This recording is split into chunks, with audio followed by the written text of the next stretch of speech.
Du coup, pour commencer, est-ce que je pense que tout le monde te connaît ici, mais est-ce que tu peux te présenter un peu? Ouais, Genre faire une petite rétrospective de ton parcours après, même si j'ai des questions, précises que je veux te poser. ouais, carrément. Du coup, donc moi, c'est Annabelle. Donc tout le monde m'appelle Anna, donc c'est mieux Anna en vrai. Moi, je préfère Hem, t'appeler Annabelle. ouais, il y a beaucoup de gens qui préfèrent aussi Annabelle de mon entourage proche. Du coup, donc moi, j'ai fait des études de design, donc je suis vraiment designer, de formation, graphiste et en fait, j'ai commencé à publier sur LinkedIn en 2024 quand j'étais en master, de direction artistique. En quel mois? En janvier, j'ai commencé à publier et Ah mon OK. premier post, il est trop gênant, c'est, en mode, LinkedIn en janvier, c'est comme la salle en janvier, genre il y a tout le monde qui se lance. Tu as vraiment dit ça? Oui, OK et toi, tu es là: «Moi, je vais garder mon abonnement», tout vraiment. ça. Moi, mon premier post, c'était je me rappelle du hook, c'était une meuf, un tour du monde, un business, un objectif, se dépasser. Trop de waouh, trop d'infos dans le hook. Mais ça avait plutôt bien C'est vrai? fonctionné et tout, hein. Ouais, ouais et j'étais là: «Bonjour, qui je suis? Moi, mon objectif, c'est de faire un tour du monde». J'ai jamais fait le tour du monde.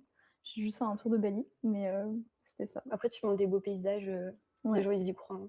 mais du coup, vas-y, continue. Ouais et du coup donc j'ai commencé à publier et en fait mon objectif c'était de trouver des clients assez rapidement parce que mon employeur de l'époque m'avait, bah, fait comprendre que j'allais pas être embauchée en CDI après mon alternance et du coup, bah, j'ai commencé un peu à stresser et à me dire, bah, le freelance ça pourrait m'aider quoi. Mais du coup, ton alternance, elle se finissait en septembre? Ouais, du coup, je me suis dit: «J'avais en gros 9 mois pour, trouver des clients, essayer d'en vivre en gros» OK et et en gros, mes objectifs, c'était: «OK, je me fais 3 000 à 4 000 d'ici enfin, en septembre, c'est à peu près stable sur 3 000 à 4 000 €». Genre, OK j'avais pas d'objectif, et en septembre, tu faisais combien par mois? je sais pas, plus de 10K. Tu faisais plus de 10 K? Oui, stable OK. et voilà et du coup, donc j'ai commencé à publier et en fait, j'ai commencé à rapidement, parler aux gens, à engager avec, des entrepreneurs, essayer de, bah, créer du lien, comprendre ce dont ils avaient besoin. La démarche très designer, hein, c'est, il y a un problème, il faut que je le résolve Mmh. et Bah, après, tout le monde doit faire ça, en vrai. ouais, carrément, mais moi, je l'ai fait super, instinctivement, enfin, c'était pas, Genre, tu as fait une étude de marché sans savoir que c'était une étude de marché, ouais, quoi? c'est ça, Mmh. c'est à peu près ça et du coup, j'ai vu qu'il y avait un gros, problème, en termes de décalage entre l'offre des personnes et la manière dont ils communiquaient sur cette offre, donc en termes de graphisme et OK. du coup, je me suis positionnée sur ça. Comme visuel, du coup? Ouais, plutôt visuel, donc bannière, sélection, enfin, vraiment l'image de marque, le branding et après comment ça a été décliné sur les posts parce que c'était toujours un peu, bah, Mmh. pas ça reflétait pas leur produit, quoi. Mais après, moi, j'étais arrivée sur LinkedIn quelques mois avant toi. Avec Romain, on a fait notre premier post en août 2023, donc quelques mois avant. Mais je crois que tu étais une des premières à te nicher sur les bannières LinkedIn, non? Bah, il y avait des gens qui étaient nichés et Ah qui bon? le font encore, Ah ouais? mais il y en Et avait assez peu et en fait, moi, je me suis dit: «Ben, je vais essayer de faire ça, mais mieux que ce qui existe». Donc je me suis dit: «Je vais me focus sur ça et essayer d'en faire le plus possible et le mieux possible avec la meilleure qualité, quoi» tu as commencé avec du gratuit? et j'ai commencé c'est vrai, ouais. En fait, j'ai rencontré des personnes avec qui je me suis bien entendue en appel et du coup, je leur ai proposé, bah, de travailler pour elles gratuitement s'ils acceptaient que je poste le projet. OK et qu'est-ce que tu penses de parce que moi, moi, je partage cet avis de, bah, tester son offre gratuitement quand tu as aucune preuve sociale derrière et c'est mieux de travailler que de rien faire en attendant les clients et dans tous les cas, il te faut de la preuve sociale. Oui. Il faut que tu t'entraînes sur ton process, mais aussi il faut récolter des témoignages puisque c'est quand même le but. Qu'est-ce que tu penses des gens qui te disent: «Non, mais ton travail vaut, de la valeur et tu peux pas te permettre de commencer gratuitement, quand tu te lances, c'est après tu vas toujours te tarifer à la baisse et tu vas mal te OK, percevoir». c'est intéressant. Je pense qu'en fait, au début, ton travail, il a aucune valeur. En fait, il a de la valeur que pour toi. Non, mais c'est OK. vrai. Si tu as jamais Oui, vendu c'est et vrai. que personne, est passé, par tes services et a eu de transformation grâce à toi, ben, tu peux avoir toute la valeur que tu veux dans ta tête, c'est Mmh. juste dans ta tête et du coup, je pense que ça peut aider, mais il faut pas le faire trop longtemps et Ouais. il faut que ça serve à un objectif, à la fin. Donc soit que ça soit, bah, la personne accepte qu'on montre le travail, on peut le promouvoir, on peut communiquer dessus. Enfin, évidemment, c'est un objectif et il faut pas le faire trop longtemps non plus. Et elle fait un témoignage, Ah oui, bien sûr, surtout. ouais, témoignage, Mmh. bah, parler de toi à d'autres personnes, enfin, Mmh. la recommandation, c'est important aussi, c'est faut demander. Surtout, moi, je trouve que c'est à l'inverse. En testant gratuitement, tu prends beaucoup plus confiance en ce que tu vas vendre derrière et du coup, assumer beaucoup plus en call où ce sera vraiment des calls de vente de: «Voici mon prix». Oui Tu et non, mais je suis d'accord, surtout que, ben, assumer son prix, ça passe par des étapes avant. Il y a personne qui arrive sur le marché et qui vend, enfin, du high ticket directement ou alors c'est très compliqué. Ça passe par, comme tu l'as dit, des mmh. étapes, ben, avant, de prendre confiance en son travail et d'avoir testé, son marché, quoi. Et en plus, Annabelle, parce que je sais pas si vous savez tous ce qu'elle faisait à l'époque, parce que maintenant tu as plus une orientation sur LinkedIn de «je refais les bannières». Avant, c'était vraiment, genre Ouais. ton offre d'appât. Maintenant, c'est ton offre corps Oui, qui est mise c'est en ça. avant. Mais, parce que tu as fait toute ton acquisition avec LinkedIn et aujourd'hui, une grande partie de ton acquisition, elle est faite avec LinkedIn encore. Ouais. Et elle avait trouvé donc elle avait fait son offre d'appât et en même temps, la présentation de son offre d'appât, c'était devenu son concept LinkedIn. Genre, c'était les avant-après de bannières. Ah oui. C'était vraiment ton concept. Mais c'était un peu en vrai, c'était un peu pas fait exprès, dans le sens où, en gros, au début, je me suis fait coacher sur, LinkedIn et on avait dit: «OK, dans la stratégie de contenu qu'on va faire, tous les jours», c'était vraiment tous les jours, tu postes un avant-après. Tous les jours? Oui, Waouh! c'est énorme comme rythme. Du Du coup, coup tous les jours, tu devais faire des projets? ouais, donc alors, dans la pratique, j'ai pas posté tous les jours, mais j'ai essayé de poster, 1 fois tous les 3-4 jours, un rebranding, quoi. Putain, c'est énorme. Et du coup, bah, en fait, ouais, c'est Après, non, devenu tu avais quand même ton alternance, tu avais pas rien d'autre à faire à côté? oui, après je suis partie vite de mon alternance, mais après j'avais que ça à faire du coup. Oui. Mais en vrai, c'était quand même un gros volume de posts avant-après Mmh. et hem et ouais, c'est ça qui a fait un peu, qui m'a fait un peu sortir du lot et après ça s'est un peu démultiplié, du coup, j'ai dû trouver d'autres concepts et c'est là où je me suis forcée à devenir meilleure en création de contenu, à trouver des idées de posts un peu plus variées et Ouais. cetera. Mais, genre, on va répondre aux questions juste après. Mais du coup, ça, c'est un truc que j'avais noté. C'est qu'en fait, ton étude de marché et ton offre d'appât, c'est des trucs que tu as fait à l'instinct. Oui, Et ton concept. Genre, c'est 3 trucs qui sont les trucs les plus importants à mettre en place quand tu te lances, qu'il faut généralement tester et optimiser. Toi, c'était un peu au doigt mouillé et ça a fonctionné. oui, alors l'étude de marché, donc comme j'ai dit, je suis issue d'études de design, donc il y a vraiment une partie très importante de études d'utilisateurs. On va parler Mmh aux gens, on mh. va leur poser des questions qui sont orientées sur, pour comprendre leurs besoins, parce que ça arrive pas d'aller voir quelqu'un et de leur dire, «Vous avez besoin de quoi?» Enfin, Ouais. c'est très dur. Donc c'est orienté plutôt à l'interview, pour trouver les bons produits, quoi, à leur proposer et donc ça, je savais faire, mais après oui, l'offre, c'était plus: «OK, je vois qu'il y a une demande marché et qu'il y a peu d'offres, je vais me positionner sur ça et je vais essayer de faire mieux que ce qui existe». Et ça a fonctionné. Donc c'était à moitié, de l'instinct, à moitié, OK, des connaissances. c'était quand même, enfin, tu savais ce que tu faisais, quoi. À peu près, je Ouais. sais pas trop, à peu OK. près. Mais c'est fou parce que nous, bah, dans l'accompagnement, c'est quelque chose qu'on fait faire obligatoirement à nos clients. D'aller parler comme ça, Ouais, à leur cible. d'aller parler à la cible et d'aller parler aussi aux personnes qui sont plus avancées qu'elles sur leur marché. Parce Oui, que c'est ça je l'ai fait important de aussi, ouais, savoir, ouais. bah, ce que les seniors y pensent et ce qu'ils ont fait, leurs tarifs et parce qu'encore une fois, les gens qui sont plus avancés que vous, c'est pas vos concurrents. Parce que, bah, c'est pas les mêmes prix, c'est pas Oui, la même cible. oui, c'est vrai, Et du coup, les exact. questions. Morgane, je crois, c'est un peu le risque avec les projets gratuits, c'est de se noyer dans de la prod trop longue, je trouve. Ça dépend de ce que tu vends. Moi, je suis concernée projet de 8 je suis tellement surdélivrée qu'il y a des bons côtés, mais en attendant, on sur l'acquise payante. J'ai pas trop compris la fin, mais en fait, c'est à toi de cadrer aussi, les projets gratuits. Évidemment, ça doit pas être des missions, sur 4 mois ou sur 5 mois, quoi. Enfin, moi, je pars du principe que à part si tu as une expertise que tu vendais déjà en CDI, ou en alternance ou peu importe, sur la même chose, tu es obligé enfin, il faut que tu t'entraînes d'une manière ou d'une autre et éventuellement proposer une partie de ton projet qui est en gratuit pour que ça fasse une espèce de setup. Après, la personne, elle veut continuer de bosser avec toi, mais Oui et il y a des personnes après moi c'était pas mon cas parce que je débutais vraiment, j'avais pas de notion, mais le côté, faire des prix un peu plus réduits, enfin ouais, c'est par exemple, je pense que il y quand avait de tu es la test, quelqu'un quoi. ouais, c'est ça, Mmh. quand tu es quelqu'un de plus avancé, qui a, 15 ans d'expérience dans son domaine, oui, c'est vrai qu'arriver sur le marché avec un truc gratuit, ça la fout un peu enfin, je Ouais. pense que c'est un peu compliqué, mais ouais, baisser son prix un petit peu ou Et parce que quand tu as 15 ans d'expérience, tu as un réseau. oui, c'est vrai. Du coup, Mmh. tu vas enfin, c'est beaucoup plus facile de trouver des clients parce que tu as déjà fait tes «preuves» entre guillemets, ton réseau, il sait ce que tu vaux et donc tu peux aller les voir, proposer forcément des choses un petit peu à prix réduit, mais Ouais. du coup, tu te lances pas du tout dans les mêmes conditions. Donc je comprends. Bon côté, mais en attendant 0 heure sur l'acquisition payante. Oui, bah, après évidemment, faut pas que les projets gratuits, ils prennent tout ton temps, quoi. Mais genre Ah quand oui, tu viens de non, te lancer carrément et que tu es à 100 sur ton business, bah, tu as le temps de charbonner et de faire ton acquise et en même temps et je trouve que de faire ton ça delivery. ouais et je trouve qu'avant de passer à l'acquisition payante, il y a un gros côté d'optimisation du produit.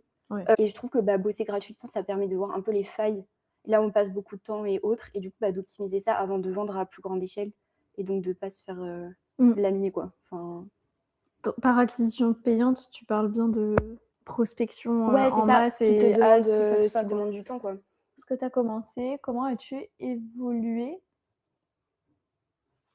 Alors c'est moi ou as-tu évalué que ton niveau en création et en stratégie était suffisant pour répondre à une demande?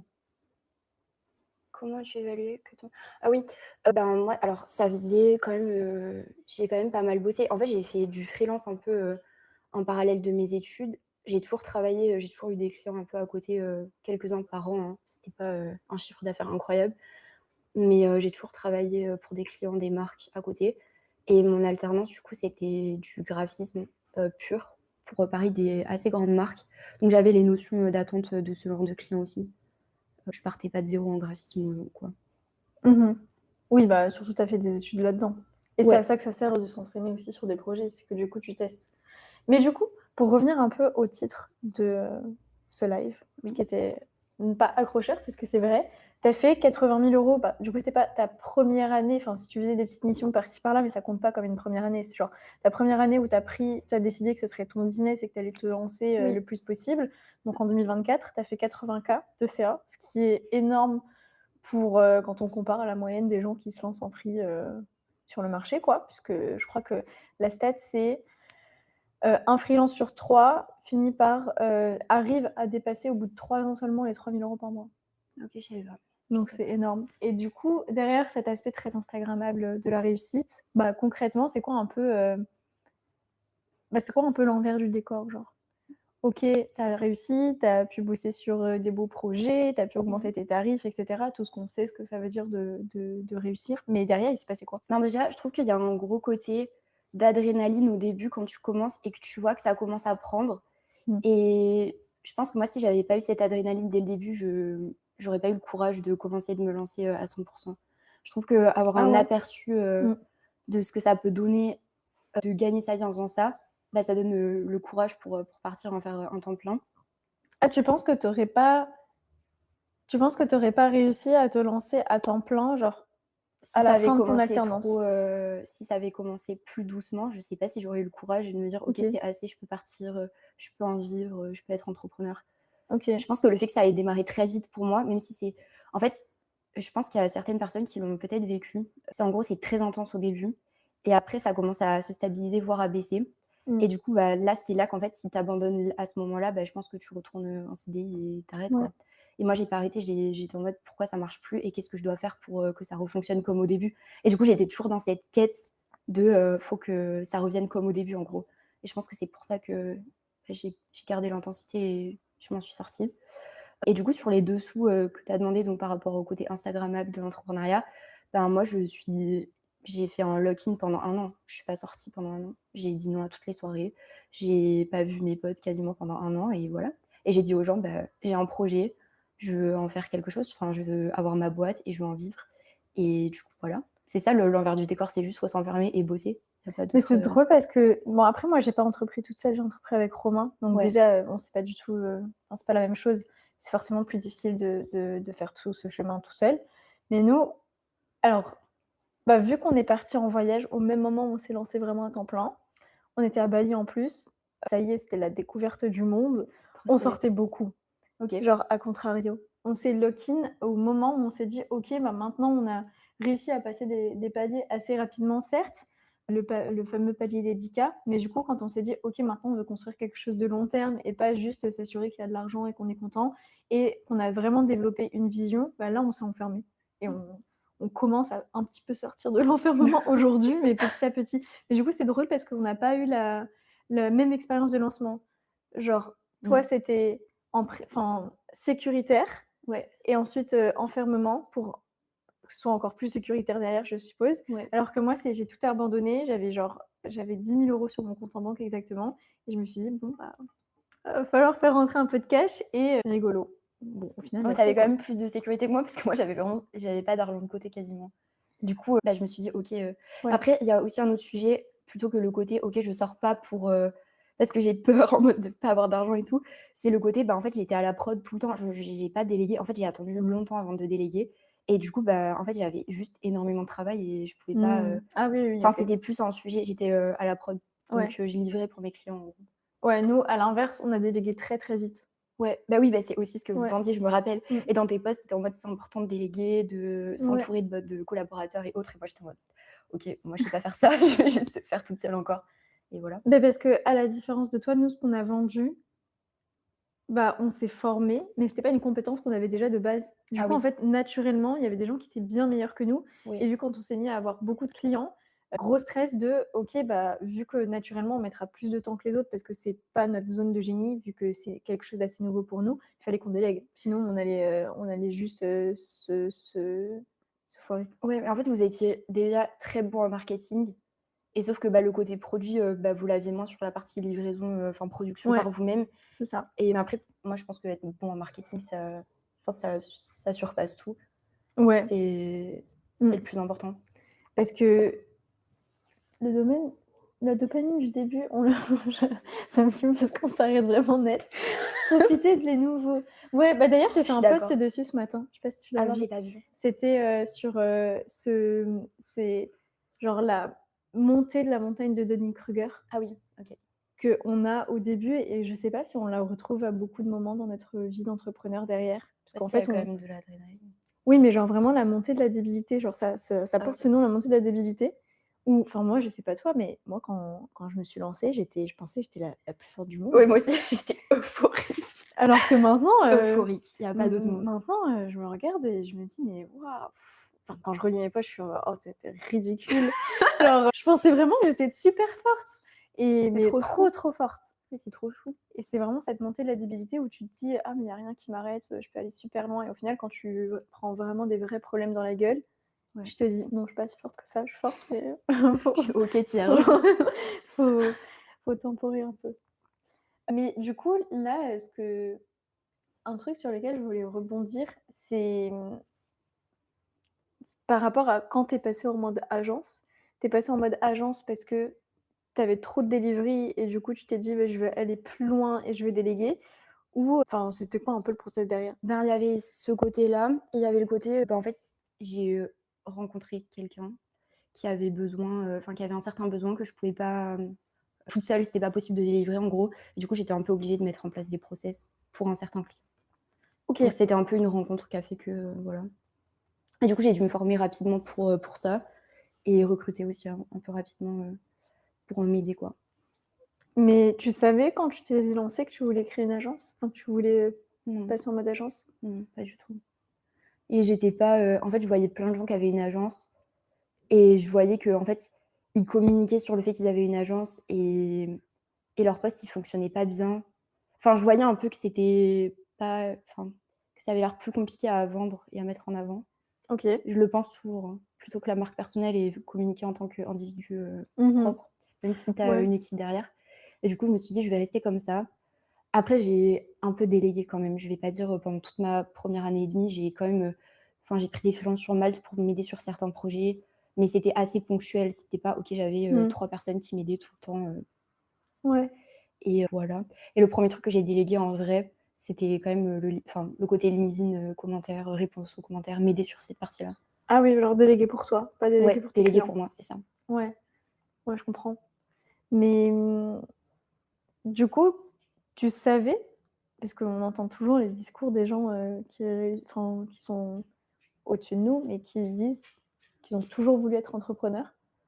Toi, tu savais que tu voulais être entrepreneuse? Toi, il y a des gens qui, j'ai l'impression que c'est toujours en mode la vie, elle t'arrive dessus et tu es en mode: «Ah, Ah j'ai une ouais? opportunité». Moi, la plupart des histoires enfin, des podcasts que je regarde et tout, les gens, ils disent qu'ils savaient toujours qu'ils étaient, ils aimaient pas le système, qu'ils aimaient pas Oui, OK, l'école, que l'école en c'était mode tu as nul, échappé au que système parce que tu es entrepreneur. ouais, c'est ça. Je pensais pas que je voulais être entrepreneur, mais en fait, je pense que j'avais des pensées qui étaient, je me disais pas: «OK, je veux être entrepreneur, je veux être à mon compte et tout», mais j'avais des pensées en mode: «Je veux faire de l'argent, je veux avoir des projets plus stylés que tout le monde», et après en fait, j'ai toujours eu un entourage où je rencontrais quand même des entrepreneurs, et je voyais les côtés négatifs comme les côtés positifs, et je les ai vus très tôt. de par mes rencontres et du coup, je savais que c'était pas simple et je savais que c'était un mode de vie, qui est enfin très différent, très à part et qu'il y avait un prix à payer aussi. Du coup, j'avais un peu la vision, assez binaire quand même. Et c'est pour ça que tu t'es fait accompagner dès le début quand tu t'es lancée? C'est une bonne question, je sais pas trop, je pense que c'est une question de rencontre et de confiance aussi. J'étais pas en mode: «OK, il faut absolument que je me fasse coacher et tout», mais je me suis rendu compte que j'irais plus vite en me faisant accompagner et qu'il y Mmh. avait des personnes qui étaient, beaucoup plus avancées et qui pouvaient m'aider en gros. Parce que tu savais que fallait que tu montes en compétence sur, la partie marketing, la partie vente, enfin pourquoi tu avais besoin de te faire coacher, en fait? Je pense qu'il y a une grosse part pour être honnête, il y a une grosse part aussi de côté confiance en soi. Je me disais que j'allais pas y arriver toute seule et que j'avais pas ce qu'il fallait pour y arriver seule. Et tu penses sincèrement que tous les gens qui se lancent, alors pas des gens qui se lancent avec 10-15 ans d'XP, de CDI et encore même, genre tous les gens qui se lancent, tu penses qu'ils peuvent se lancer tout seuls ou pas? Je pense je pense que pour moi, se faire accompagner, le plus important dans l'accompagnement et avoir quelqu'un qui te cadre et je trouve que c'est toujours, le cas aujourd'hui, hein, même en étant un peu plus avancé, Mmh mh. c'est d'avoir une personne en face, pas à qui on doit rendre des comptes, mais qui vont nous fixer un peu des objectifs et des idées pour aller plus loin et pour avancer et devoir mettre en place tout ce qu'il faut pour arriver au résultat que la personne promet, en gros. Et du coup, bah, tu as un encadrement, tu as des appels, la personne va te donner de la motivation, elle va te motiver et tout et je trouve que c'est ça le plus important dans un accompagnement, au-delà des compétences les compétences techniques, marketing, tout ça.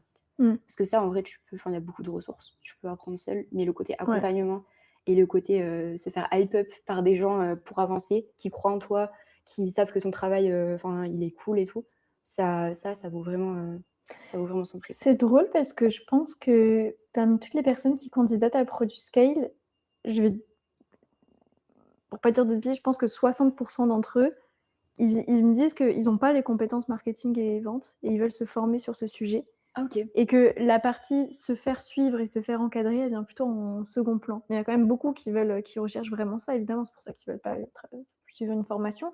Mais c'est cette montée en compétences où ils comprennent que, bah, contrairement à ce qu'on nous vend sur les réseaux sociaux, Ouais. quand tu es freelance, quand tu es entrepreneur, c'est pas juste, tu délivres ta presta, c'est que, bah, je dois créer une entreprise, même si tu es solo dedans, tu Non, vas être c'est vrai. vendeur, tu vas être tout plein de trucs et du coup, souvent, il y a quand même la plupart du temps, les gens, ils viennent me voir et me disent, «Bah, j'arrive pas, genre, faut que je monte en compétence dessus». Et ils savent identifier là où ils ont un peu, là où ils sont moins forts. Ça dépend. OK. Enfin, parce que souvent tout est lié à la même chose, c'est le positionnement. Mmh. Ouais. Après, je suis d'accord sur la partie marketing, moi, de par, mes études, là où j'ai Mmh. travaillé avant et tout, j'avais quand même des notions, bonnes notions. Mais, la vente, c'est vrai que en fait, au début, quand j'ai commencé, je j'avais même pas c'était même pas dans mon scope qu'il fallait vendre à Ouais. quelqu'un. Pour moi, c'était que des gens pendant longtemps, hein, c'est que des gens qui sont venus, qui m'ont dit: «On veut travailler avec toi, on a ce besoin». Et du coup, bah, je délivrais, je faisais un petit call pour comprendre le besoin. Et Mmh. après, j'avais pas le truc de: «OK, il faut que je vende» et maintenant que je dois vendre, bah, c'est vrai que, il faut se faire accompagner. Enfin, c'est impossible. Apprendre la vente seule, c'est une galère. Il y a des gens qui ont trouvé des méthodes pour vendre plus facilement. Mmh. Je vois pas pourquoi on galérait de notre côté sans se faire accompagner, tu vois? Ouais, mais je pense qu'il y a un truc d'ego aussi. C'est qu'il y en a Ah plein ouais, qui veulent réussir tout seuls. Enfin, tout à leur honneur, tu vois? faut pas Mais, d'ego dans le business. mais, Là, ça c'est vrai. dépend, ça dépend, C'est vrai. ça dépend. Mais OK et là, de ça fait 3 ans du coup que tu es lancée? En gros, Ouais, j'y ai 2 ans. commencé il y a OK. même pas 2 ans. OK, bah 2 ans. En 2 ans, est-ce qu'il y a une erreur où tu sais que c'est vraiment genre une erreur que tu as faite et que tu aurais à nous partager pour que personne ne fasse la même Ah, chose, si possible? c'est une erreur, mais je pense pas que j'aurais pu résoudre l'erreur au moment où elle est arrivée. Enfin, c'est un Ouais. regret plutôt, un mélange regret-erreur. C'est de pas en fait, d'avoir mis trop longtemps à croire en moi et à avoir craint le fait de vendre plus cher et penser que j'allais pas y arriver, en gros. Vendre du high ticket à des cibles plus matures et j'ai mis longtemps à le faire et je pense que j'aurais pu le faire plus tôt, si j'avais pris confiance en moi plus tôt. Mmh. Mais après, c'est aussi normal que ça aille étape par étape. Oui, mais moi je suis très impatiente. Du coup, Ah OK. je considère ça comme une erreur.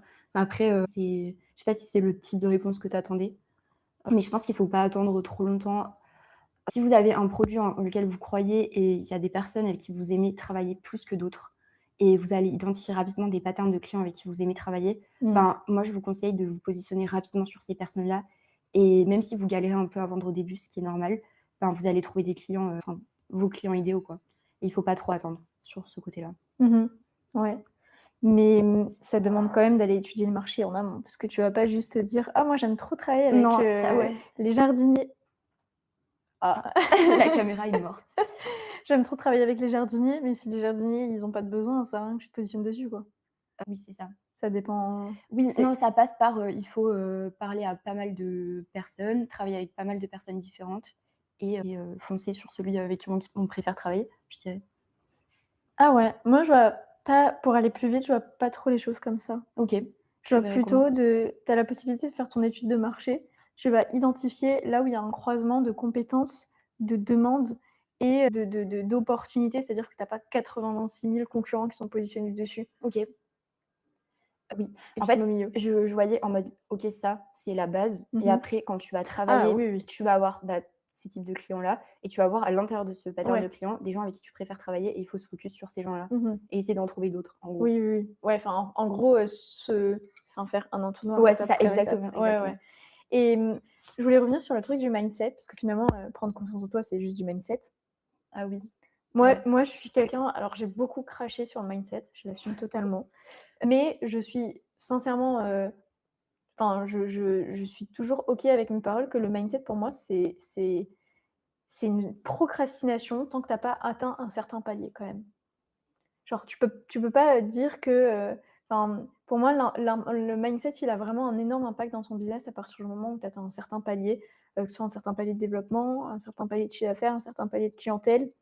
Mais avant ça, genre parce que j'entends trop de personnes sur les réseaux qui disent: «Mais c'est normal que tu arrives pas encore à te lancer ou que tu procrastines, c'est parce que tu as un problème de mindset». Non, non, c'est un problème d'action et le mindset, la confiance en soi, ça t'a pas empêché de Oui, mettre en non, place des 100. choses. Genre, c'est juste qu'il y a eu un palier où tu t'es rendu compte que ton mindset, il te bloquait pour aller plus loin, non? Je suis d'accord. De toute façon, la confiance en soi, ça passe beaucoup par l'action. À Ouais. force de faire, de faire, de faire, de voir qu'on réussit, bah, on se dit: «OK, bah, je pourrais aller chercher plus loin, plus cher, plus grand, enfin, Mmh. client plus important et autres». Mais là, je pense que même au stade où je suis aujourd'hui, je t'inclus pas dedans parce que je sais que c'est très important pour toi. Mais je pense que le mindset, c'est pas si important en vrai pour l'instant. C'est, ouais, continuer à croire en soi et continuer à focus sur ce qui fonctionne et à amplifier ce qui fonctionne aussi. Hem, Ouais.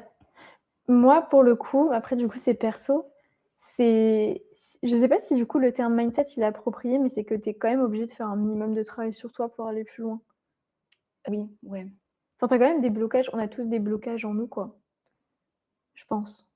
Oui. Après, moi, j'ai toujours du mal à déterminer si c'est un blocage interne ou si c'est juste moi qui fais «fausse route» pardon, entre guillemets sur ce qui se passe, sur le marché, la demande client et autres. Ouais, c'est très J'ai pragmatique. Ouais, je suis hyper pragmatique et j'ai du mal à discerner les 2 et parfois et je pense que enfin le mindset c'est je vais pas dire c'est un peu bullshit, mais moi j'ai du mal à voir l'importance pour l'instant. Ouais, moi j'étais comme toi parce qu'en gros, je vais commencer un coaching, alors c'est pas du coaching mindset au sens littéral du terme, c'est un coaching, spécifique sur de la comment c'est déjà? La Ah oui. somatique, c'est vraiment de la thérapie. Bref, juste pour mettre un petit peu de contexte par rapport à ça et en fait, jusqu'alors, je partageais vraiment l'avis d'Annabelle où pour moi, bah, en fait, ça se résout aussi juste en passant à l'action. Il faut arrêter de procrastiner et de girliser. Parce que Oui. souvent, c'est les femmes de girliser l'entrepreneuriat, non, faut enfin, à un moment, faut pas chercher des excuses, quoi. Mais moi, je suis arrivée à un palier où je sais que ce qui me bloque aujourd'hui, ce qui me freine dans ma croissance, c'est moi. Parce que le OK. marché est là, on a l'équipe, on a le marché, on a la visibilité, on a l'argent aussi pour s'entourer d'encore plus de personnes, mais il y a des blocages aussi qui parfois sont intrapersonnels, quoi. OK. Moi je considère encore ces blocages comme, un manque de connaissances de ma part, plutôt qu'un manque de motivation, de enfin voilà. J'ai l'impression que mes blocages là actuellement, c'est un manque de connaissances vraiment techniques, business et cetera, Mmh. par rapport à mon mindset. Mais quand j'arriverai à ton stade, je te dirai, t'inquiète. Je Je te te donnerai prendrai le le nom de ma contact. coach. Hem, parce que moi, c'est un sujet dont je voulais parler et sur la girlisation. Ah oui, Parce qu'on la est gyorisation. 2 meufs et il y a quand même beaucoup de meufs qui nous suivent aussi. Qu'est-ce que tu en penses? Qu'est-ce que tu penses du discours des femmes qui s'adressent à d'autres femmes en disant, «Bah, écoute ton corps, on n'entreprend pas de la même façon quand on est une femme», enfin genre vraiment ce truc de De scinder l'entrepreneuriat en 2. l'entrepreneuriat en 2 et Ouais, en surtout 2. mettre les femmes dans ce truc très sentimental, très émotionnel de: avance à ton rythme, prends soin de ton corps, écoute ton corps avant d'écouter enfin, j'allais dire ton cerveau, mais écoute ton corps avant tout. S'il te dit stop, bah, c'est stop. OK. J'en pense de toute façon, moi, je suis très pragmatique. En fait, pour moi, quand quelqu'un va tenir un message sur les réseaux sociaux et tout, il y a toujours une finalité, il y a toujours un but. En général, le but, c'est la vente de quelque chose. Du coup, je prends un peu des pincettes sur, ce que je regarde et tout. Mais si tu veux mon avis objectif sur ça, je pense que c'est à moitié vrai dans le sens où, on a certaines manières de fonctionner et je pense que c'est propre à chacun, mec ou meuf ou n'importe. Mmh. Il y a des choses, qui vont pas fonctionner pour nous. Il y en a qui détestent travailler le soir, il y en a qui détestent se lever tôt et ça va pas du tout fonctionner. Mmh. Genre moi, si je me lève super tôt, enfin la miracle morning, c'est pas pour moi, hein, vraiment, ça ne fonctionne pas. Donc je pense qu'il faut un peu comprendre comment on fonctionne et Ouais. s'adapter, mais ça veut pas dire: «OK, du coup, je vais pas bosser parce que je suis fatiguée, machin». Genre OK, enfin, il y a un juste milieu à trouver. Il faut évidemment trouver un équilibre et pas se cramer, et comprendre comment on fonctionne. C'est Mmh. ça répond à ta question. Ouais. Parce que moi, je trouve il faut pas trop différencier l'entrepreneuriat féminin de l'entrepreneuriat masculin. Alors oui, si on part sur des choses très stéréotypées ou très genrées, effectivement, quand tu es dans un groupe, on a tendance à moins t'écouter ou à Ouais, c'est moins, vrai. Mmh. genre, enfin, à moins s'intéresser à toi parce que tu es une femme. Donc au-delà de l'aspect très social de la chose qui est indéniable, je pense que girliser le fait qu'il faut entreprendre, il y a un entrepreneuriat féminin, un entrepreneuriat masculin, je trouve ça complètement con et je trouve très dommage qu'il y ait des femmes qui se positionnent sur l'entrepreneuriat que pour les femmes, parce que ça met les femmes dans une catégorie d'entrepreneuriat très girly, très rose. Mais pourquoi en fait? Pourquoi il Mmh. faudrait qu'on se catégorise comme ça? Je trouve que ça nous décrédibilise plus qu'autre chose, de se dire qu'il y a un entrepreneuriat féminin très slow, très rose, très, à l'écoute de son corps. Et pour moi, c'est pas étonnant que tu des mecs qui prennent de haut des femmes quand elles ont un discours comme celui-ci. Enfin, Ouais, il faut alors mettre les gens au même niveau. Il y a pas un à l'opposé. Du coup, tu peux enfin, dans ce cas-là, si on accepte que les femmes, elles aient un discours comme ça envers les femmes, bah, on accepte que les hommes, ils puissent avoir un discours très masculin, très hard work envers eux-mêmes. Genre, si on crée des extrêmes, faut accepter les extrêmes que qui enfin, ouais, l'inverse de nous, quoi. mais moi, je pense que justement, ces discours-là, en fait, ils fonctionnent dans le sens où, les personnes, je sais de qui tu parles, des personnes qui tiennent des discours comme ça, elles vont attirer, des personnes qui se font un cinéma dans leur tête en mode, c'est possible d'avoir Mmh. un slow entrepreneuriat, d'avoir un entrepreneuriat féminin, qui est adapté à, quand on se sent plus fatigué, quand on a mal au ventre parce qu'on a nos règles, des trucs comme ça. Mais sauf que la réalité, c'est que, c'est aussi dur pour, les hommes que pour les Ouais, femmes c'est ça. C'est que enfin, et il y pourquoi a ce serait un truc que de femme? Ça peut être un truc d'homme aussi, quoi. Il y a pas de ouais, en fait, il y a personne qui est épargné, c'est juste dur. C'est du travail, c'est dur et je pense que oui, il faut écouter son corps et tout, mais ça sera dur dans tous les cas. Et surtout, jusqu'à un certain niveau de développement, tu peux pas te reposer et enfin après, moi enfin, on enlève du spectre et les femmes qui souffrent vraiment de d'endométriose, tout ce genre de choses où ça, c'est quand même quelque chose d'à part. Mais jusqu'à un certain niveau de développement, tu peux pas prendre une orientation comme celle-ci parce que du coup, enfin, si tu veux atteindre un certain objectif, il faut que tu t'y donnes à fond et que tu fasses les choses comme tout le monde pour atteindre cet objectif-là, quoi. Si je résume un petit peu toute la pensée.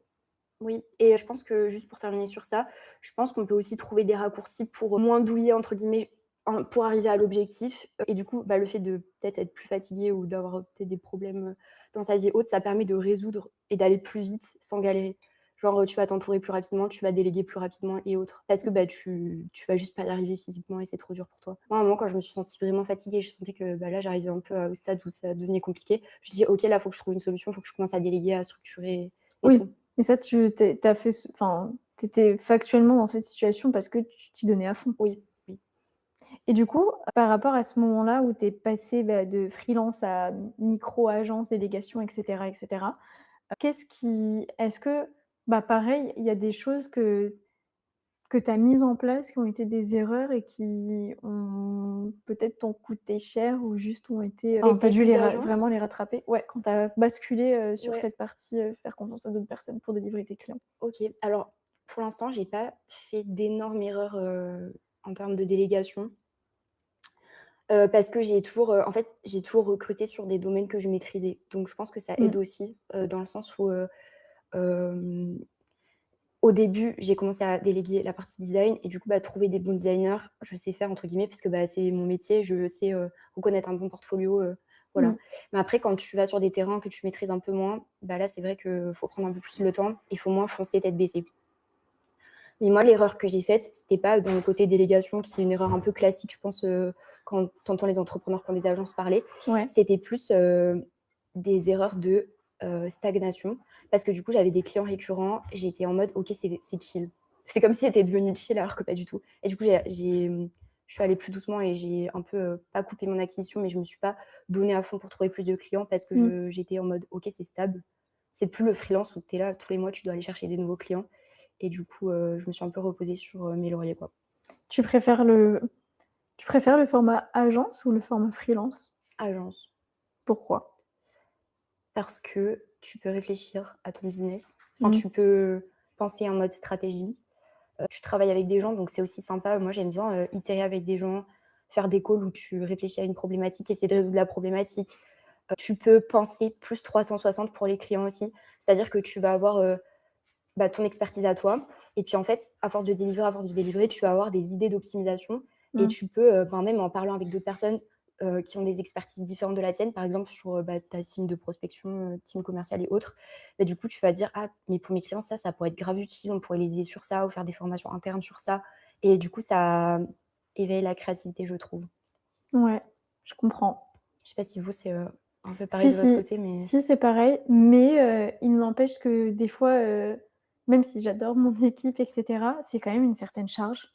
Parce qu'en plus de la charge de s'occuper de tes clients, bah, tu dois aussi t'occuper de tes prestataires. Genre, c'est une charge mentale qui oui. est quand même assez importante et des fois je me dis: «Mais enfin, ça faisait du bien quand on avait personne à gérer, quoi». Oui, parce que tu te dis: «OK, si tu as envie d'arrêter, tu arrêtes». Il y a personne, enfin, là, il y a toujours des choses à faire, à checker.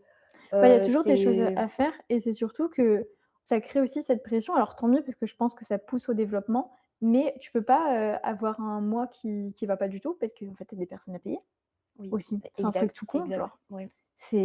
Ça crée quand même, tu sais que tu as un minimum que tu dois faire rentrer et s'il se passe des choses dans ta vie, bah, faut quand même être en capacité Oui, c'est de vrai. s'assurer que tout le monde soit payé à la fin du mois. Oui, c'est vrai. Après moi, j'ai pas, enfin, on n'a pas le même business model, du coup, c'est vrai que moi, j'ai un peu moins de pression dans le sens où je paye enfin, selon, le volume de travail, les personnes sont payées, proportionnellement au volume de travail. Du coup, c'est un peu moins de stress, mais c'est vrai qu'il y a quand même des charges fixes, Mmh, à assumer. mmh. Donc, ouais. Pour rebondir sur ce qui est dit. L'entrepreneuriat, parfois, c'est chiant parce qu'aujourd'hui, avec les IA bah, du coup, j'avais une question par rapport aux IA. Mais du coup, avant, pour revenir sur ce qui est dit par Morgane, c'est plus dur, c'est de penser constamment à son activité. Et après, ils disaient qu'ils étaient d'accord derrière. On galère à rattraper les messages. Mmh. Ouais, penser à son activité tout le temps, bah, en vrai, moi, je sais pas, hein. Quand je suis, dans un endroit trop stylé avec mes potes et tout, je pense pas à mon activité perso. Enfin, je sais pas comment dire, Ouais, mais mais je pense que c'est normal aussi, parce que quand tu es en lancement, je pense que quand tu es au cours de ta première année, bah, enfin, tu vis vraiment ton c'est une aventure, quoi. oui, Du coup, je pense effectivement que ma première année et demie, je pensais tout le temps à mon business. Non, c'est mon chien qui fait non, Pablo. Je pensais tout le temps à mon business et maintenant, j'arrive vraiment à très, très bien couper. OK. Ouais, moi aussi, c'est à peu près ça en termes de temporalité. La première année, c'est dur, bah, de toute façon, j'étais enfermée à travailler, Mmh. donc j'étais pas en mode: «OK, je vais les couper». Mais Mais je trouve que c'est important même, genre, de réussir à se faire un bon après tu peux pas couper tes pensées, mais de réussir vraiment à te dire au moins une journée par semaine ou une après-midi par semaine, de ne pas enfin être, dans ton environnement, de travail, donc de pas être dans ton bureau ou quoi que ce soit, pour prendre de la hauteur et genre vraiment revenir le lendemain, tu as fait une coupure et tu as de nouveau la niaque, quoi. oui, je suis d'accord. Surtout que souvent, on a la tête dans les problèmes, on a l'impression que c'est énorme alors que, enfin, on est personne vraiment. Les problèmes, ils sont ça va aller, tout va se régler. Oui, je suis d'accord, prendre de la hauteur, c'est important. Et mais Romain, tu vois, parce que je vois qu'il répond dans le chat, Il me Romain stresse lui, trop parce qu'il est là-bas. Romain lui, il n'arrive jamais à couper, jamais. Ouais, même en Mais je soirée. pense qu'après il oui, même en soirée. Après je pense que lui, il aime enfin, peut-être qu'il aime bien aussi. Il est peut-être ultra méga supra passionné. Mais moi, j'ai trop besoin de couper parce qu'en fait, à chaque fois, les moments dans ma vie où j'ai pas réussi à couper, je me suis retrouvée dans une situation où je me suis posé la question: «Mais en fait, pourquoi je fais ça?» Bah, je fais ça pour être libre, c'est ce que tout le monde nous vend partout, mais c'est de te dire: «Bah, j'ai quand même envie d'avoir une vie perso à côté. J'ai envie de pouvoir couper et de pouvoir aller», j'allais dire à la plage, il y a pas la plage ici, mais pouvoir aller je sais pas où, Sur les un pieds. plein à plein mardi et c'est quand même important de se rappeler que, bah, faut couper parce qu'on voulait ça justement, avant de se lancer. On voulait avoir cette flexibilité qu'il faut se laisser avoir quand même pour enjoy le process. Oui, c'est vrai. Après, je pense que ça dépend aussi, dans quel business model tu es, dans quelle Ouais. niche tu es. Parce que moi, je sais, ben, vous êtes dans l'accompagnement, vous avez des personnes, entre guillemets, sur une transformation, Mmh. c'est très humain et autres. Moi, c'est un peu «différent» entre guillemets. Donc, c'est vrai que c'est un peu plus facile de me détacher émotionnellement, je pense. Ouais. Hem, Au contraire d'un business de coaching, d'accompagnement. Donc je pense que c'est aussi l'avantage. Et puis je suis pas obsédée par ce que je fais non plus, quoi. Mmh. Donc, ça doit aider. Et justement, parce que quand tu parles de détachement, moi, j'ai réussi à me détacher à partir du moment où j'ai imposé des limites à mes clients. Oui, Genre ouais. où je leur ai fait comprendre que j'étais quasi pas disponible le week-end, sauf urgence évidemment, parce que je me suis fait trop mal respecter et on a trop franchi des limites qui ont été assez difficiles à gérer. Est-ce que toi, il y a des situations clients comme ça, où genre il t'est arrivé une situation client où tu t'es dit: «OK, maintenant je mets ça en place dans mon business parce que si ça continuait, tu étais prête à tout abandonner»? Ouais, c'est un peu comme toi. Je pense qu'au début, en fait, on est trop investi émotionnellement avec les gens. Mmh. Et moi, je sais que enfin, c'est beaucoup d'humain, hein, l'entrepreneuriat. C'est quasi que ça, finalement. Et du coup, bah, en fait, tu vas vouloir être bien vu de tout le monde, tu vas vouloir délivrer, surdélivrer pour tout le monde. Et en fait, il y a un moment donné, c'est comme dans le travail, le CDI, ce genre de enfin, le travail. En fait, on va jamais te rendre ce que tu donnes. C'est pas si tu poses pas tes limites, c'est pas parce que tu fais 10 fois plus pour quelqu'un Ouais, c'est vrai. que la personne, elle va te le rendre, en fait. Elle en a rien à faire. Et même Parce au que contraire. ouais, au contraire. Mmh. Je dis pas qu'il faut pas livrer de la bonne qualité et autres, hein, mais c'est juste que, bah, en fait, si tu t'impliques trop émotionnellement et que tu attends quelque chose en retour de la personne en face, la personne, elle a rien à te rendre, en fait, vraiment. Ouais. Et du coup, bah, il faut se mettre ça dans la tête et il faut se détacher. Il y a pas de Tu peux bien t'entendre avec les gens, tu peux passer des bons moments, discuter, faire des petites soirées, trucs avec tes clients, mais ces personnes-là, elles te rendront jamais, ce que tu leur donnes, en fait, directement. Mmh. Donc, je pense qu'à partir du moment où tu as intégré ça, bah, tu continues à bien faire ton travail, mais tu t'impliques moins émotionnellement et tu poses tes limites comme tu as dit. Pourquoi je te répondrai le week-end? Est-ce qu'il y a une urgence ou quelqu'un est en train de mourir? Non, je ne crois pas. Donc je vais pas répondre. Et après je pense que chacun pose ses limites aussi. Et je pense que ça peut être aussi une plus-value. Par exemple, je sais que, le fait de répondre, rapidement, ça peut être une plus-value à mettre en avant dans un business aussi. Enfin, donc faut jouer aussi sur ça et vous dire que c'est une plus-value, quelque chose à vendre plus cher, plutôt que quelque chose qui est dû au client parce que c'est faux. Voilà. Et surtout si si quelque chose qui n'est pas une norme, tu t'en fais une norme dans ton Ouais. business, bah, du coup, en fait, c'est normal que tes clients, ils pensent que c'est la norme. C'est un peu très mal dit. Non, c'est vrai.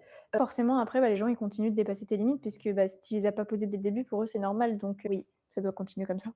Oui et aussi, je pense que c'est aussi un problème, de personnes avec qui vous travaillez. Parce que vous allez voir en fait, quand on travaille avec des entreprises plus structurées, qui ont plus d'employés et tout, Mmh. bah, en fait, les dirigeants, ils vont pas vous parler le week-end. Genre, ils ont vraiment autre chose à faire. Ça dépend, hein. Ah ouais? Bah, parce que Enea, tu vois qui c'est Oui, oui, Enea? bah oui. J'avais l'air choquée. Qui est une personne qu'on connaît, qui elle a une entreprise beaucoup plus évoluée que nous et qui travaille avec des entreprises plus évoluées que nous, peut-être les entreprises avec lesquelles on bosse. Enfin, en tout cas, avec des gens à un certain niveau. Elle me disait que des fois, il y avait des clients qui l'appelaient à 20h un jeudi, Mais quoi. est-ce que c'est pas les problématiques aussi qu'elle traite? Mais elle fait de l'acquisition. Pour moi, c'est aussi une question de problématiques et de services que tu rends. Mais du coup, moi, dans les problématiques que je traite, je Mmh. pense qu'en mode, il y a vraiment aucun client qui va m'appeler à 20h en urgence un jeudi soir, à part s'il y a eu, un truc dramatique sur le compte, il y a un commentaire ultra méchant ou quelque chose comme ça, tu vois? C'est hyper rare. Enfin, Ouais, c'est vrai, mais quand même, je fais pas de généralité, hein. quand même. Quand même, c'est de l'acquisition, pour moi, c'est une question de respect. Après, elle le vit très bien, mais moi, perso, je le vivrais pas bien. Parce que pour moi, c'est une question de respect, en fait. Genre, je ne me permettrais pas de faire ça Trop aux gens. énervée. Non, mais donc j'attends que les gens, ils enfin, si une fois de temps en temps, évidemment, mais si c'est tout le temps, à chaque fois et genre tu appelles carrément la personne, c'est de l'irrespect. Oui, c'est vrai. Genre même si je pourrais être ouverte à ça, juste que la personne, elle te enfin, je sais pas. Après, je suis assez cadrée là-dessus, c'est Oui, le oui, respect, c'est oui. important. Et du coup, pour en revenir sur, un message, que mettait, c'était Morgane justement, par rapport à l'IA. Toi, dans le design, c'est un énorme sujet en ce moment. Vous avez tous les designers qui disent: «Il faut pas utiliser l'IA», tu en as d'autres qui disent: «L'IA, ça va vous remplacer» et cetera. Toi, comment tu l'utilises, dans ton quotidien et c'est quoi ta vision par rapport à ça? Yes, alors moi je trouve ça trop stylé perso. Mmh. J'ai passé, enfin je me suis vraiment fermée pour, apprendre, Claude, suite aux mises à jour et tout là, qui sont sorties. Moi je trouve ça trop passionnant et je pense qu'en fait, on ne doit pas «la craindre» entre guillemets, mais on doit apprendre à la maîtriser et je trouve que là aujourd'hui, il y a une grosse fenêtre de tir sur apprendre à la maîtriser et l'appliquer à nos domaines d'activité spécifiquement parce que, c'est encore, très peu appliqué. Dans le sens où il va y avoir des tutos par exemple, ouais, pour faire des sites, OK super. Pour faire, enfin, tu vois, des trucs assez, qui sont un peu généralistes, applicables à tout business. Mais par contre, vous, dans votre activité, un livrable hyper spécifique que vous rendez à vos clients ou un process hyper spécifique que vous avez, en interne, se casser un peu la tête dessus pour, l'automatiser et faire avec l'IA, ça peut être, enfin, il y a un grand champ libre, on va dire. Mmh. Ouais, OK, je suis d'accord. Je pense qu'il faut l'utiliser pour aller plus vite dans son travail. Aujourd'hui, tu es un petit peu obligé de le faire. Le conseil des filles sur au moins un jour off est obligatoire, je trouve. OK, c'est juste qu'on a la remarque. Mais du coup, pour revenir un petit peu aussi sur toi, sur ton parcours, là, bon maintenant tu es plus freelance aujourd'hui parce que tu es passée en mode agence, mais est-ce que tu aurais, selon toi, un conseil à partager aux gens qui qui expliquerait aussi que tu as eu, cette très belle réussite dès ta première année de freelancing? Donc en gros, quelque chose que tu Ouais, peux tirer de ton expérience pour qu'eux puissent l'appliquer et qui t'a permis d'évoluer rapidement. moi, je dirais, le conseil, c'est, de rencontrer les gens et de faire du réseau rapidement. Parce qu'en vrai, je pense que c'est ça qui m'a fait, «aller vite» entre guillemets, c'est que j'ai rencontré des gens, j'ai pas cherché à être en mode: «OK, je vais leur vendre un truc», enfin pas du tout. Genre j'ai juste fait Mmh. des rencontres, j'ai vu que les gens, je pouvais les aider sur certains problèmes et du coup, je me suis proposée pour résoudre ces problèmes. Mais j'étais pas dans la logique de, je vais, comment on dit? Voir les gens comme des porte-monnaie sur pattes et tu Ouais. vois? Enfin pas du tout. Donc je dirais que, ouais, enfin, rencontrer du monde, sortir, faire du réseau, ça c'est assez important. Sortir du truc, tu es derrière ton ordi et tu es tout Ouais, seul, quoi. sortir, enfin, aller faire des events, faire des rencontres et autres. Après, les réseaux, peuvent permettre de faire, même si, on est dans une ville, par exemple, on n'habite pas dans une grande ville et autres, on peut faire de très belles rencontres virtuellement, hein. Ouais. On peut faire du réseau virtuellement et c'est à ça que servent les réseaux aussi, Mmh. bien sûr. Ouais, je pense que, en l'occurrence LinkedIn, puisque c'est le réseau qu'on utilise nous 2, faut vraiment aussi le prendre au sens littéral du terme, c'est un réseau social et du coup, c'est important de créer des discussions avec les gens juste pour les rencontrer et pas, nécessairement pour, leur demander quelque chose. Mais 100 et vous seriez surpris, je pense, enfin, je sais pas si vous le faites déjà, mais de à quel point les gens peuvent être accessibles quand on leur propose, une discussion qui est, comment dire? Pas intéressée. Ouais, ça fait du bien, même. Ça fait du bien et c'est assez rare et les gens, enfin, pas plus tard qu'hier, j'étais en appel avec quelqu'un et la personne m'a dit qu'elle utilisait vraiment LinkedIn. Parce que du coup, j'ai orienté la discussion dans: «Est-ce que, vous vous servez de LinkedIn pour, l'acquisition, pour vendre?» Et elle m'a dit qu'elle utilisait LinkedIn au sens premier du terme, donc pour faire des rencontres et pour connecter avec les gens qu'elle rencontrait dans la vraie vie. Par exemple, après un concert ou après, Un concert? ouais, genre se connecter au chef d'orchestre sur LinkedIn et lui parler. Quoi, Enfin, c'est c'était trop drôle niche! et la personne, se servait de LinkedIn vraiment pour faire des rencontres et pour, nouer des liens, avec les Mmh, personnes qu'elle a rencontrées dans la vraie vie, dans le milieu pro ou pas. mmh. Et du coup, ils savaient même pas que c'était possible de vendre sur LinkedIn. Donc voilà, il y a encore des gens qui sont un peu, enfin qui sont désintéressés et ça fait du bien. Ouais et puis même moi nous on s'est rencontrés comme ça aussi. Oui, ouais. Tous mes potes entrepreneurs, je les ai rencontrés comme ça aussi. J'avais rien à leur vendre, ils avaient rien à me vendre et juste, une discussion sincère a été créée. Par exemple, Fiona, Ouais. je l'ai rencontrée parce qu'il me semble que c'est moi qui avais envoyé le premier message et je lui avais dit: «Tes tatouages sont trop stylés». Ah non, c'est trop chou, OK, Ouais. OK, je savais pas. Et enfin voilà, genre j'ai pas, si elle m'avait pas répondu, ou si elle m'avait répondu juste: «Oui merci», ça aurait été OK, j'avais juste envie de faire un compliment et au final, on a fini par discuter et se rencontrer à nouveau, à nouveau, à nouveau. Donc OK. Et si à contrario, donc là tu as donné un conseil et si tu as plutôt un conseil de choses à faire, si tu as plutôt un conseil de choses à ne pas faire, ce serait quoi? Pour, réussir en gros, Ouais. Bon, de toute façon, la réussite, c'est subjectif. Oui, non, mais pour, Oui, non, par je rapport à réfléchirais bien ton parcours à à toi. ne pas faire. Bah, en vrai, c'est en lien avec ce qu'on disait juste avant, c'est de pas prendre les choses trop à cœur et de pas mettre trop d'émotions.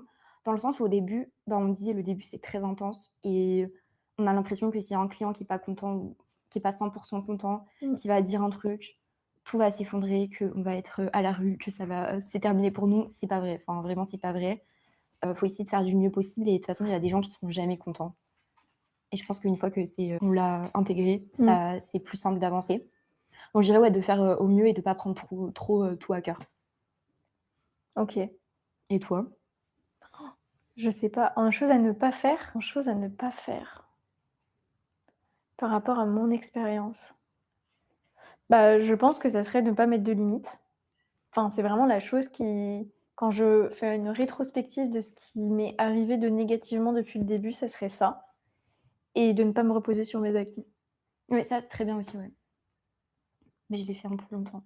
Mais, Parce que quand tu te reposes trop sur ses acquis, après tu peux avoir de mauvaises surprises.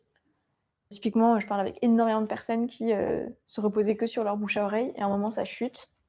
Bah, du coup, sont pas anticipés. En fait, le business, c'est de la stratégie avant tout et du coup, faut tout le temps penser stratégie et se reposer sur ses acquis, c'est pas une stratégie. En tout cas, c'est pas une stratégie long terme, peut-être court-termiste, mais même pas sur le long terme.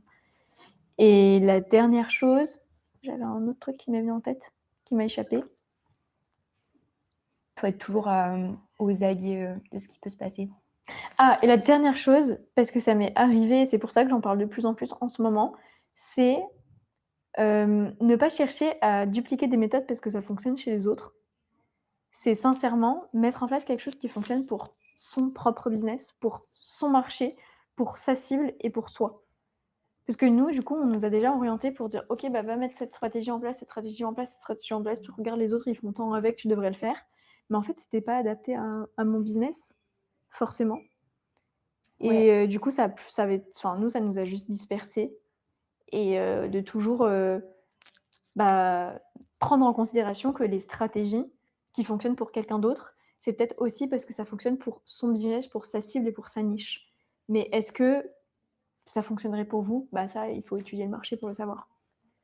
heu, ouais, je suis 100 d'accord et c'est vrai qu'en fait, ben, toute la recherche, de l'entrepreneuriat, c'est de trouver ce qui a le plus de résultats et l'amplifier. Mmh. Sauf que ça passe par énormément d'itérations avant et ça passe par des années d'itérations. Enfin, je suis sûre qu'on a découvert 1 de ce qu'on pouvait faire en termes d'acquisition, d'amplification, Ouais. de ce qui fonctionne. Hem et parfois, il y a des stratégies aussi, enfin, on dirait qu'elles sont has-been ou que voilà et en fait, ça fonctionne trop bien. Enfin, c'est juste tester des choses et parler aux gens et voir si ça peut être applicable à nous. Et surtout, ça dépend de la cible. Ouais, ça dépend de la Genre, cible, par ouais. exemple, la prospection, physique, on pense que c'est has-been, mais quand tu vas viser les restaurateurs, bah, faut que tu fasses de la prospection physique, par exemple. Parce que c'est comme ça que cette niche fonctionne et aime qu'on l'appréhende. Oui, c'est vrai. Après, je suis pas experte, pour les Ouais, business physiques oui. et tout, mais j'imagine. De toute façon, le côté faire, du lien humain, enfin, Mmh. avoir un visu, de la personne, c'est toujours le mieux, hein. C'est pour ça le networking, ça fonctionne bien aussi. Ouais, moi, j'ai jamais fait de networking à proprement parler. Non, non, non, mais je veux dire, enfin, en gros, tu as un aperçu de la personnalité, Mmh. du côté humain et c'est cool. Je dis pas que c'est un canal d'acquisition, à privilégier, plutôt Tu as qu'un autre, trouvé mais des clients en networkant déjà?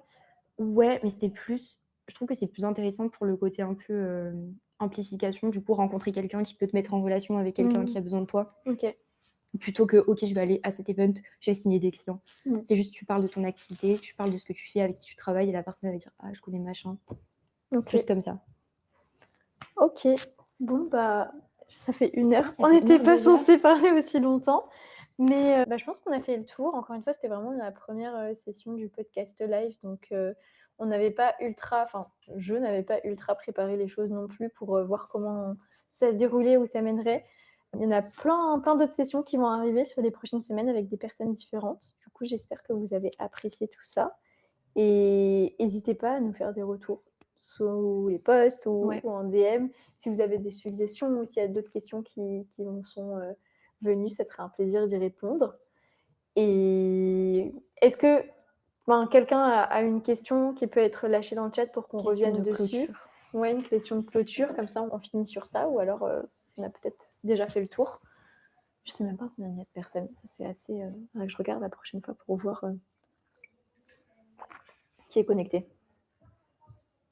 Moi, je pense sur LinkedIn, on voit. Je pense. Je vais aller regarder.